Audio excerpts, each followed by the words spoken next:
C'è un sospettato per la morte di Marco Cossi, il 48enne massacrato a coltellate domenica notte a Padova. La svolta in mattinata, quando una persona è stata portata in questura e sentita per ore dai poliziotti della squadra mobile di Padova e dal pubblico ministero titolare dell'indagine. Un interrogatorio fiume per non lasciare nulla di intentato e per far luce sui tanti punti ancora oscuri dell'omicidio, a partire dal movente. L'arma è stata cercata a lungo nell'area boschiva vicino al luogo in cui l'uomo è stato trovato agonizzante.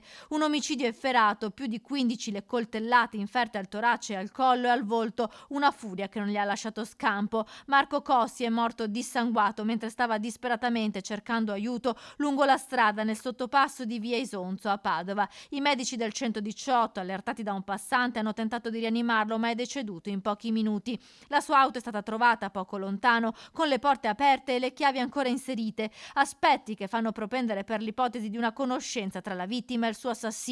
Di sicuro non è stata una rapina, perché Cossi in tasca aveva il suo portafoglio e tutti gli effetti personali. Lunedì mattina, poche ore dopo il suo omicidio, era prevista l'apertura della sua nuova attività, un food truck. Il progetto era in cantiere da tempo, ma era stato più volte rimandato. Marco Cossi, 48 anni, originario di Latisana, si era trasferito in Veneto con la famiglia, prima a Noale, dove aveva frequentato le scuole, poi era stato per qualche tempo all'estero e da qualche anno era tornato nel Padovano per assistere l'anziana mamma che vive a Selvazzano. Lavorava come autista per una ditta che effettua trasporti di farmaci. Dall'appartamento di via Padova, nella frazione di Tencarola, era uscito domenica sera, proprio dopo aver cenato con la mamma. Poi l'incontro con il suo assassino.